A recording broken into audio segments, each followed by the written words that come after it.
नमस्कार शेतकरी मित्रांनो, रोप लावल्यापासून ती आता या कंडिशनपर्यंत ही सगळी रामा ॲग्रोटेकची कमाल आहे.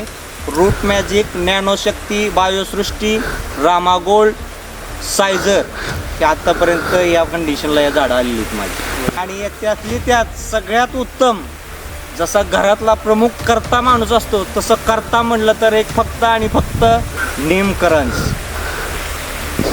सगळ्यात अप्रतिम आणि सगळ्यात उत्कृष्ट तेल्या, डांबऱ्या, खरड्या, कुजव्या यासाठी अप्रतिम असं औषध म्हटलं तर फक्त आणि फक्त निमकरंज आहे. माझ्या बागेमध्ये ज्यावेळेस मी रोपं लावत होतो त्यावेळेस मला सगळी नावं ठेवायची माझे मित्र कंपनी, की अरे म्हणायची कशाला नादी लागलाय तू. पण मी म्हणायचो माझं काय होईल ते होईल, करून दावणार तर रामा ॲग्रोटेकच्या जीवावरच. आणि ते आता करून दावलं. माझ्या हाईटपेक्षा उंच रोपं आहेत मित्रांनो. एकदम समाधानी कंपनीशी आणि कंपनीच्या प्रतिनिधींशी. इथून पुढे खरंच तुम्हाला कमाल जर पाहायची असेल रामा ॲग्रोटेकच्या उत्पादनाची तर माझ्या शेतात या.